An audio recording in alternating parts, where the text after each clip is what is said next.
I'll go off and present TabTale, but I'll tell you just in 1 minute what was the incentive to do this fireside chat. So we're getting a lot of developer games, and we noticed that there is certain percentage of them coming from one platform that I'll not mention right now, but there is a big percentage coming out of BuildBox.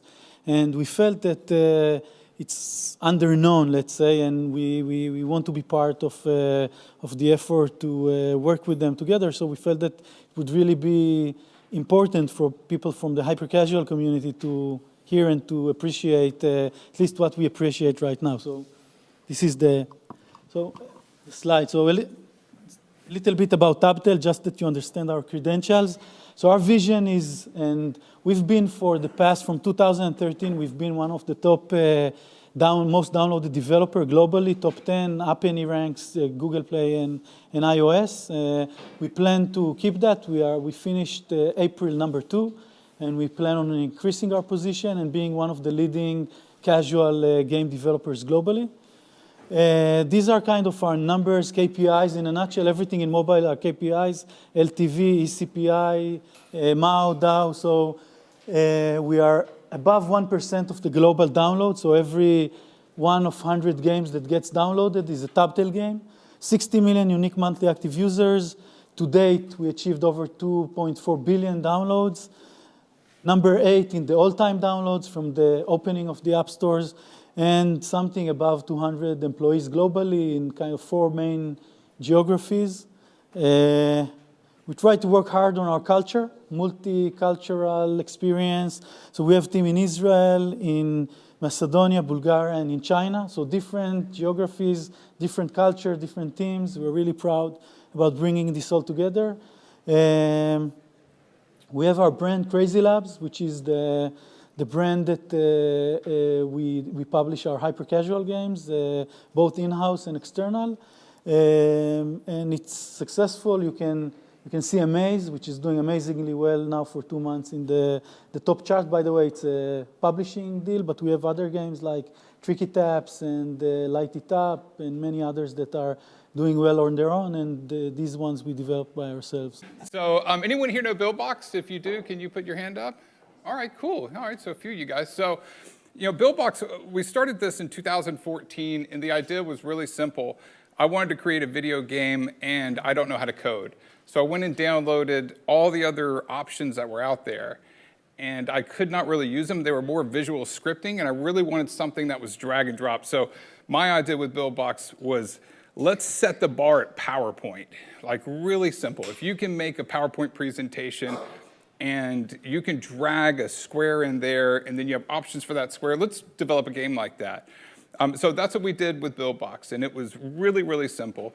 And admittedly, the first version of BuildBox, which came out in 2014, made really simple games. But it did create Color Switch, which was 150 million downloads, one of the biggest games of a few years ago. It's still doing really well. They're about to come out with a sequel, actually. And then after that, we did BuildBox 2. And with BuildBox 2, we had 150 games that were either featured by Apple or broke the top 100 of the App Store. And that was more than all the other no-code platforms combined. So I felt really good about that. I felt like we definitely hit some sort of market that was looking for a need. I wasn't the only person out there wanting to make games truly drag and drop without code. And so then after that, now we have 5,000 customers. Over 2 billion games have been downloaded that were created with BuildBox. And we just released BuildBox 3.0 last week. And after 4 years in development, it was a long development cycle, but it finally has come out. It does 3D games, really cool. You can create any type of game you want. We removed all the limitations from the previous versions, and we even did bring in coding, but it's totally optional. So we did a low-code JavaScript interface so you can actually create what we call nodes, which are kind of like blueprints in Unreal, where you can create a mind map and actually add logic to characters and objects in the game. So that's actually all available at buildbox.com. You can see what we're doing, and we do have a free version coming out. It's our biggest request is to have a free version. We're bootstrapped, and we always knew we would do it, but we had to get to a certain point first, and we're there now. And recently, yeah, across 5,000 customers, and it's going great. So and I appreciate Sagi, you putting me together to do this. This is great. Excellent.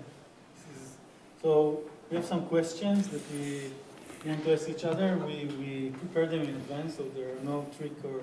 Yeah, I'm actually going to switch up all my questions, so get real personal. Oh, no, I'm playing. All right, so you want me to kick that off, Sagi? Yeah, sure.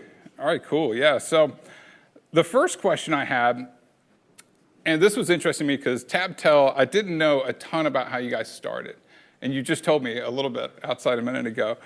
But the first question I have is, how was the company formed? But I really loved what you told me about insurance, what you were doing. So if you don't mind telling a little bit about what you were doing before that, and then what made you get into video games, why you chose that. I was the CTO and VP R&D for a NASDAQ-traded company called Sapiens, and I did insurance system for 14 years.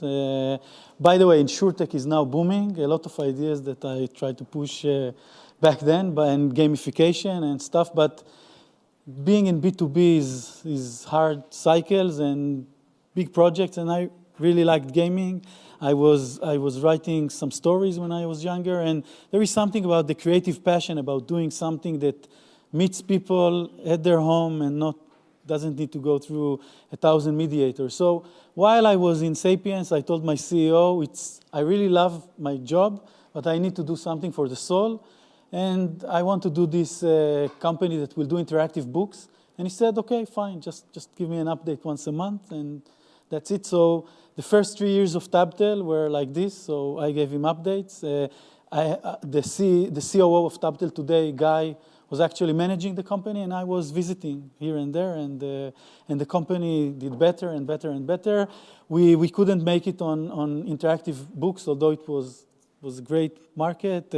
Parents reading and sitting together with their kids and reading books, but there is no money in that, and unfortunately, we all have to make a living at the end. So the company pivoted towards games, and we're not sorry, by the way, because we really love games. The creative energies around doing gaming is intense, and the company grew and grew, and the numbers became really interesting. And only 2013, I said, okay, enough is enough. Let's just join full time and leave my day job.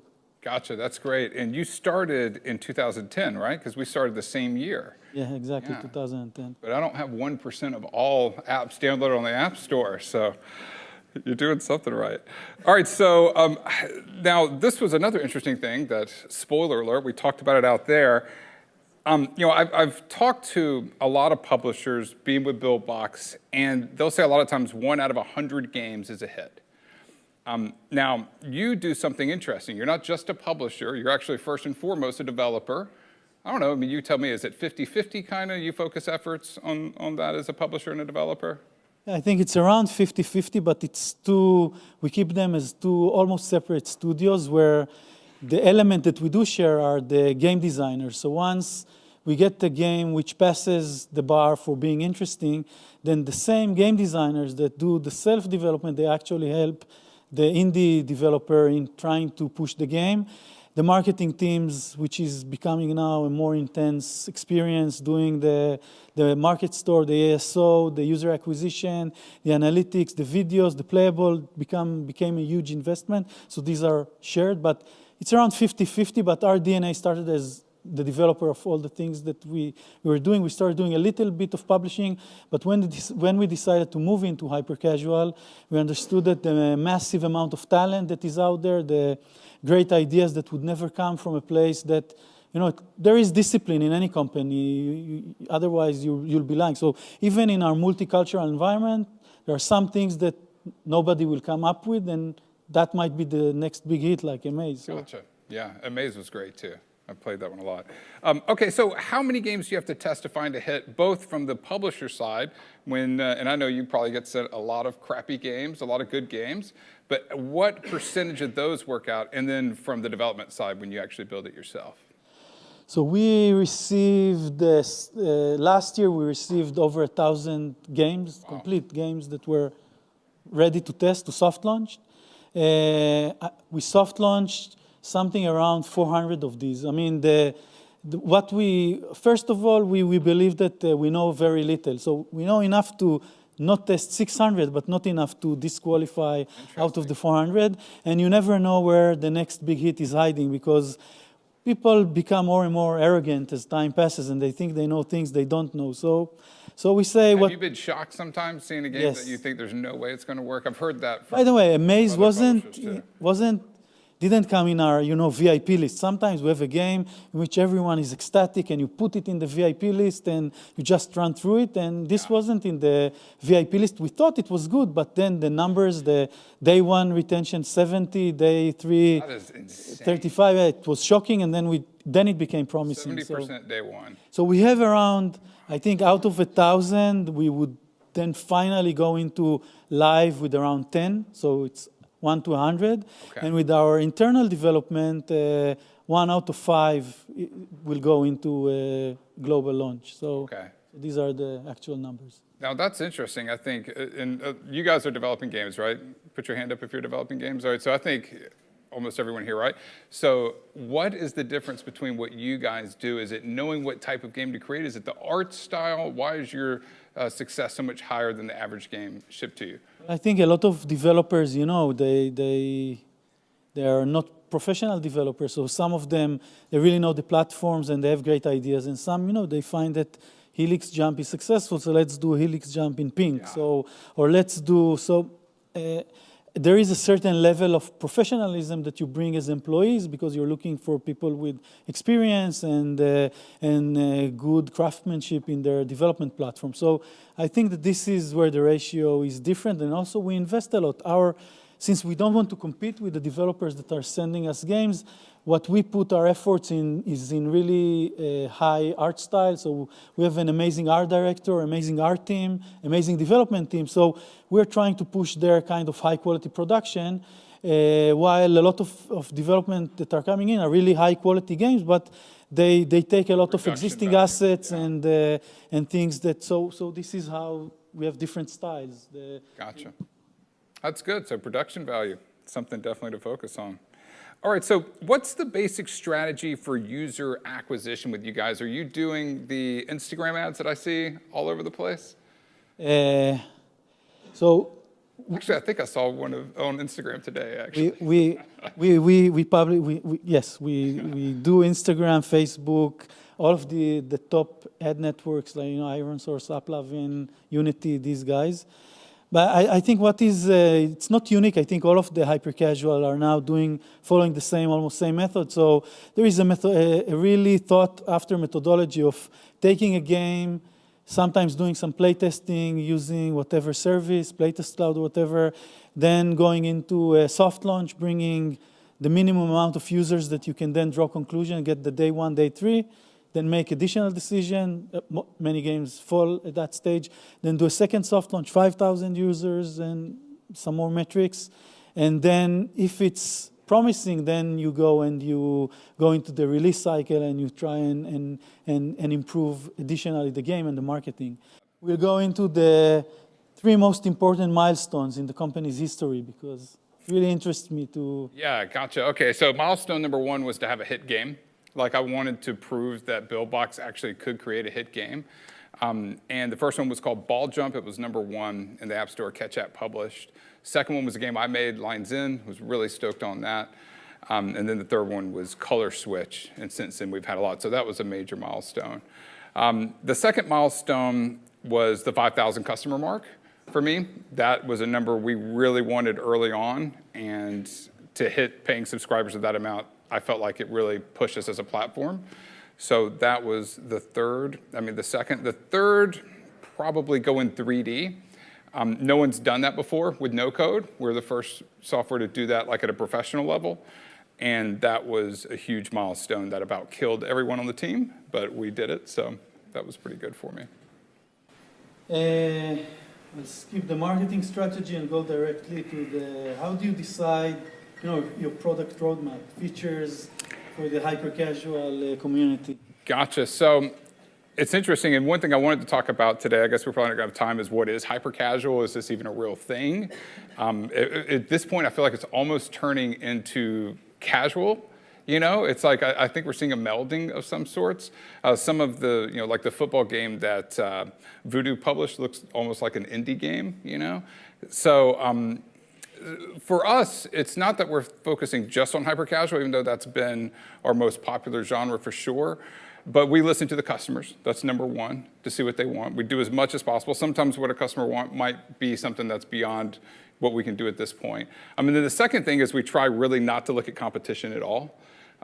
Again, coming up with our base being PowerPoint and Keynote to create a game originally. Now it's a little bit more advanced. It's like Photoshop is what we focus on for a target, but we really try not to look at what other people are doing because we want to create a new way to make games. So Version 3 is out. Sounds very exciting. Took a lot of Yes. time, but probably you started thinking about version 4 or 3.5. yeah, well, So what's the great, vision for the future. for the future? Gotcha.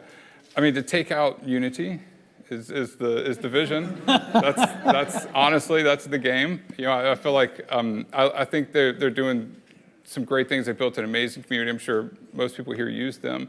But yeah, our goal is to democratize game creation and to make it so literally anyone with an idea can make a game. I want to see high schoolers creating hit games. And I think we're going to see that. I think the evolution of software development is going to change. So if we can, facilitate any of that, I think that would be absolutely amazing. So it's interesting with 3.0, go into 3D, the node system we have, all this is what we wanted to launch with in 2014. But we had 3 people in the company. And I'm not a developer, and the other one was an assistant. So Nick, our CTO, who's the partner at BuildBox, it would have killed him to make that. So yeah, so I feel like we now have built a platform that's so scalable that we can build on into BuildBox 4.0 and all that. We rewrote everything from the ground up. But I definitely do want to put a focus more on advancing what we can do with the 3D software, and one day I'd like to have bump mapping, all that kind of cool stuff. And then multiplayer, I'd like to have really simple AWS support. I thought with Slither.io and all that, I thought we were going to see a huge push into that. And then we saw some IO games, and all of them were fake. Yeah, as soon as, if you guys ever done that, you go in airplane mode, and you can still, they're all fake players. I was like, okay. When you can pause, I'll give you a hint. Yeah. If you can pause, it's not real. If you can pause a multiplayer game and everyone freezes, something's up. Couldn't do that in Halo, yeah. So, so that's, our future is going to be listening to the customers and building what they want. But I think it's going to be an interesting time with no code, and I'm so glad it's finally taking off and taking shape. So, excellent. So it sounds very exciting. I'm waiting.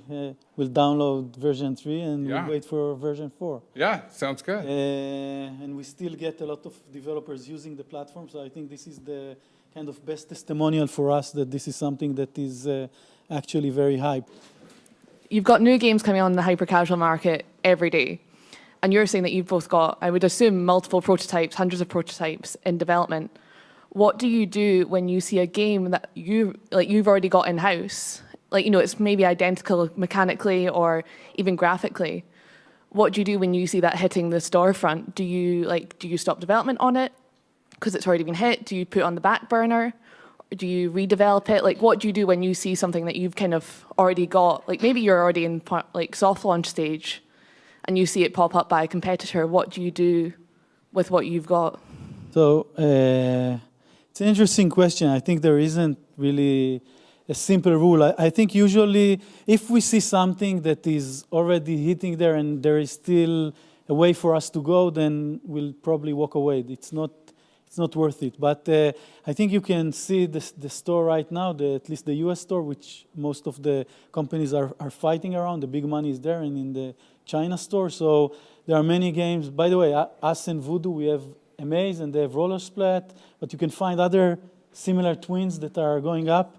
Most of the mechanics on the store, you just come around to them. AA, I see many, now after AA was absent, the AA type game. So there was Knife last year, and now I see Fruits AA type. So you don't have to be a genius to try and come up with the game. So, and since there is a huge community of developers doing that, it happens that similar ideas are coming out.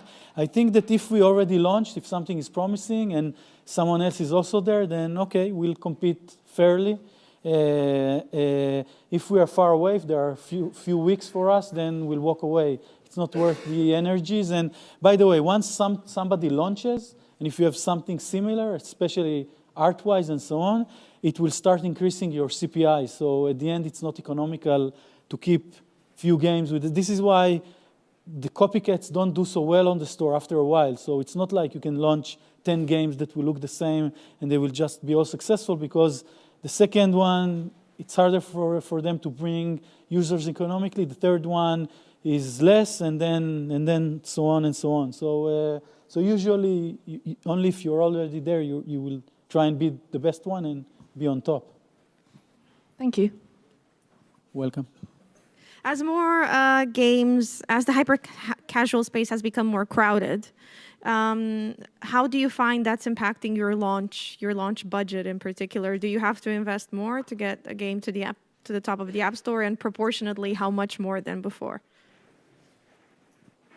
That's all you. Okay, that's me. So, surprisingly, the App Store became more competitive, but the scale, the amount of users that are downloading, when we decided to go into hyper-casual 3 years ago, we estimated the market, and the estimation was that it's a $1 billion market. Now, the estimations are that hyper-casual is a 3 to 5 billion. And again, depending on what you put inside and outside, people can play with numbers very nicely, you can see. But the budget hasn't increased. What happened is that there is a certain criteria. I think what happened is the other way around. The level of games, the level of accuracy that you need to put into a game for the game to be successful has increased. If you look at the level of finishing and quality and retention that was required 2 years ago, it's not the same as today. So the kind of economy numbers, the LTVs, the CPIs, they stay the same, because this is what